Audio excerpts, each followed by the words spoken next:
So this is my demonstration on the filtering of the kidneys.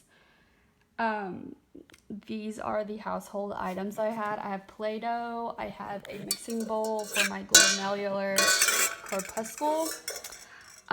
This is like the inside, and then this is like the surrounding of it.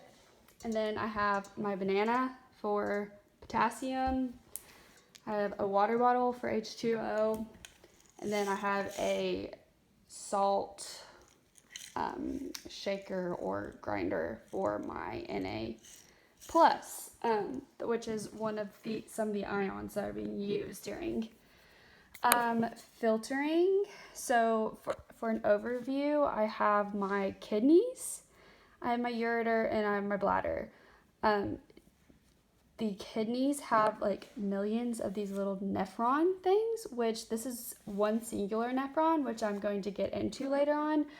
But the filtering is going to take place in the kidneys. And then once the filtrate is being reabsorbing, secreting, and all of that good stuff, done doing filtering, it's going to be turned into urine. So once it's urine, it will travel down the ureter into the bladder. So urine basically is when it equals no changes, filtrate can go through changes. So urine, no change, filtrate can still go through changes. So I'm going to kind of dive in to my nephron. So we're going to start, like I said, my glomerular corpuscle. This is a big version of it, which it has this big like tuft of capillaries, or just tubes in here where it's going to feed from the bloodstream into this. So a lot of filtering is going to take place here. And then once we enter the proximal convoluted tube, you'll see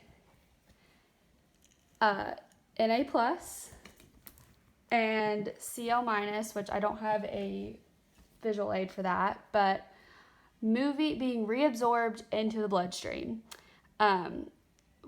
So potassium, K plus, is going to aid Na plus and Cl minus to be combined and to be reabsorbed into the bloodstream.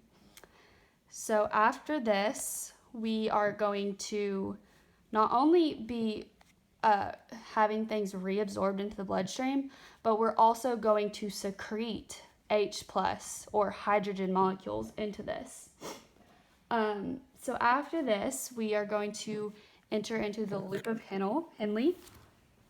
So after we enter into the loop of Henle, we have the descending loop of Henle and the ascending loop of Henle. There are a bunch of aquaporins in the descending loop, and it's only going to have H2O being reabsorbed. So only water being reabsorbed into the bloodstream.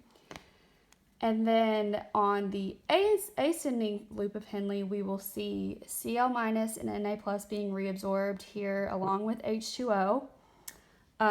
Like I mentioned earlier, the K plus isn't actually being reabsorbed here, but it's aiding with the movement of these ions into the interstitial fluid.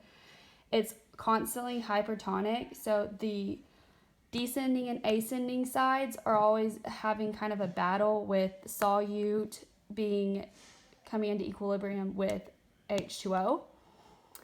So once we enter into the distal convoluted tubule, this is where all of your excess will be reabsorbed or will stay there to be secreted, or not secreted, excreted, but you'll see reabsorption of K plus or excess water, something like that. She gave an example of, say you have too much potassium because you ate a bunch of bananas.